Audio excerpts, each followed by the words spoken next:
नमस्ते मैत्रिणींनो, स्वागत करते तुमचं मी माझ्या आजच्या व्हिडिओमध्ये. तर आज भाजीपाला आणलेला आहे. तो भाजीपाला भरत मी आज तुम्हाला माझी लव्ह स्टोरीची अजून एक कहाणी सांगणार आहे. तर लव्ह स्टोरी म्हणजे बऱ्याच जणांच्या मला अशा कमेंट येतात की तू लव्ह स्टोरी म्हणजे लव्ह स्टोरीचं शेअर करते, पण तू कास्ट कोणती आणि लव्ह स्टोरी म्हणजे इंटरकास्ट केलं की कसं केलं आणि तुझी कास्ट कोणती, तुझे मिस्टर कुठले, तू कुठली, असं काही शेअर केलं नाही. तर मी आत्ता तुम्हाला सांगते की माझे मिस्टर आहेत ते दिल्लीचे आहेत. दिल्लीपासून 200 किलोमीटर पुढे उत्तर प्रदेशमध्ये ते राहतात, मुरादाबाद जिल्हा. आणि मी आहे ते मी प्रॉपर बारामतीची आहे. आणि आमच्या दोघांचे एवढे लांब लव्ह स्टोरी आता तुम्ही पाठीमागचे जर व्हिडिओ बघितले असतील त्यासाठी मी तुम्हाला म्हणते, तुम्ही माझे पहिले व्हिडिओ अगोदर बघा आणि नंतर मग मला कमेंट करा. कारण पाठीमागच्या व्हिडिओमध्ये मी पहिल्यांदा सगळ्या सुरुवातीपासून सगळं सांगितलेलं आहे. तर अजून एक मला कमेंट आलेली आहे की लव्ह मॅरेज करताना तुला भीती नाही वाटली का, तू एवढं इंटरकास्ट केलं आणि वरनं तू सेकंड म्हणजे पहिल्यांदा पण तुझं लव्ह मॅरेज होतं त्यात सक्सेस नाही मिळालं आणि परत एकदा लव्ह मॅरेज करताना तुला भीती नाही वाटली का? तर भीती तर वाटली. आता हा प्रश्न एक खूप महत्त्वाचा आहे बरं का. भीती तर वाटली, पण कसं असतं काही विसरण्यासाठी काही गोष्टी विसरण्यासाठी आपल्याला काही गोष्टी कराव्या लागतात. कारण मी तर हे अनुभवले की पहिलं प्रेम विसरण्यासाठी दुसरं प्रेम हे होणं खूप गरजेचं आहे. आणि पहिल्या प्रेमात माणूस एवढं वेडं होतं म्हणजे मी वर्ष झालं होतं तरी त्या माणसाला विसरू शकले नव्हते. म्हणजे एवढी मी डिप्रेशनमध्ये जात होते. माझ्या मागे एका मुलाची जबाबदारी होती, तो सोडून गेला त्याला, पण मला त्याला सोडता येत नव्हतं कारण मी आई होती, मी जन्म दिला होता.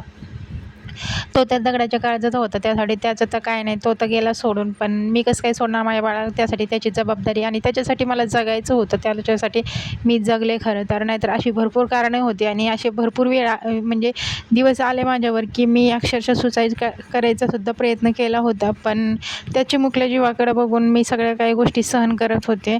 आणि म्हणजे सेकंड लव्ह मॅरेज करण्याचं माझं एकच कारण होतं की मला पण मुलाला कुठंतरी म्हणजे बापाचं प्रेम मिळवून देणं हे गरजेचं होतं. आणि मला असं वाटत होतं की नाही, आणि त्यात माझं वय पण काही एवढं जास्त नव्हतं, माझं वय फक्त 21 होतं त्यावेळेस, 20 किंवा 21 होतं त्यावेळेस.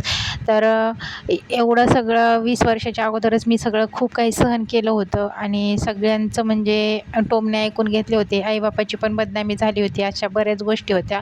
आणि मेन म्हणजे मला माझा भाऊ आहे तो घरी येऊन देत नव्हता. आणि आजही सांगते, मला माझा भाऊ अजूनही घरी येऊन देत नाही. मी माझ्या माहेरी जात नाही.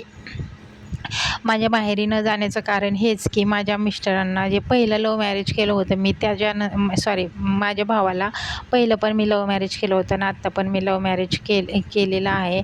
पहिल्यांदा सक्सेस नाही झालं, वर्षात माझा पूर्ण आयुष्याचा खेळखंडोबा झाला. पण दुसऱ्या जेव्हा लव्ह मॅरेज केलं मी तेव्हा आज माझ्या संसाराला 12 वर्ष झालं आणि मी भरपूर खुशसुद्धा आहे. हा शेवटी घर आहे, घरात नवरा बायको भांड्याला भांडं हे लागतंच. भांडण हे कोणत्या नवरा बायकोमध्ये होत नाही, प्रत्येकामध्ये होतात. आता आम्ही म्हणजे एवढ्या दिवस आम्ही मुलाचा म्हणजे आमच्या बाळाचा निर्णय घेतला नव्हता, कारण आम्हाला पहिले एक बाळ होतं आणि मी म्हणतात ना दूध पोळलं म्हणून ताक पण फुकून प्यायचं असतं, त्यासाठी मग मी एवढा डिफरन्स ठेवला आहे. बरेच जण म्हणतात की तुझा मुलगा आहे तो 12 वर्षाचा आणि मुलगी आत्ताशी वर्षाची, तर तेच कारण होतं. जे पहिल्यांदा मी घाई केली होती ती मला दुसऱ्यांदा करायची नव्हती.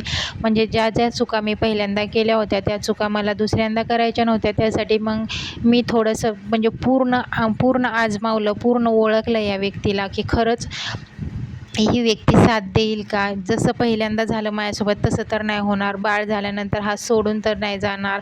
अशा बऱ्याच गोष्टी जेव्हा माझ्या म्हणजे पहिलं जे माझ्यासोबत झालं होतं त्या सगळ्या गोष्टींचा विचार करून मी हा निर्णय घेतला. आणि म्हणजे 11व्या वर्षी आम्ही प्रेग्नेन्सीचा म्हणजे आजचापर्यंत म्हणजे आम्हाला मुलगी झालेली आहे. आता 11 वर्षाचा गॅप आहे दोघांमध्ये. ठेवायला तर आम्ही लगेचच ठेवू शकत होतो, पण आम्ही नाही ठेवलं कारण हीच भीती होती माझ्या मनात. आणि एवढंच नाही की माझ्या मिस्टरांनी मला कधी जबरदस्ती पण केली नाही की आपल्याला बाळ हवं आहे, आता आपल्याला एखादं मूल होऊ दे, असं तसं. मी पण एकटा आहे, मला पण कोणाचा आधार नाही आहे, त्यासाठी आपल्या दोघांमध्ये कितीक दिवस दोघांनी राहायचं, अजून एखादं बाळ होऊ दे, असं तसं मला कधीच नाही म्हटलं. मी जरी कधी त्यांना म्हटलं की आपल्याला एखादं बाळ होऊन द्यायचं, म्हणजे मुलगी होऊन द्यायची, मुलगा हो मुलगी हो, पण आपल्याला एखादं होऊन द्यायचं, तर ते डायरेक्ट मला म्हणायचे की तू असा विचार अजिबात करू नको की मी तुला फोर्स करीन की तुला तर आहे पहिल्या नवऱ्याचं आणि मला म्हणजे मला पण एखादं पाहिजे असं तसं. मी तुला कधीच जबरदस्ती करणार नाही, मी तुझ्यावर कधीच फोर्स करणार नाही की आपल्याला एक बाळ हवं आहे. आणि खोटं नाही सांगत, खरं तर माझा नवरा ह्या बाबतीत एवढा म्हणजे कधीच मला त्यांनी बोलले नाही की आपल्याला एखादं बाळ पाहिजे म्हणून. पूर्ण 10 वर्ष झाले. 11व्या वर्षात मी स्वतः डिसिजन घेतला की नाही, आता मी या माणसाला चांगल्या प्रकारे ओळखलेला आहे आणि हा व्यक्ती मला सोडून कधीच जाऊ शकत नाही. त्यासाठी मग मी प्रेग्नन्सी ठेवण्याचा विचार केला आणि मग मी प्रेग्नन्सी आणि आता मी एका गोड मुलीला जन्म दिलेला आहे.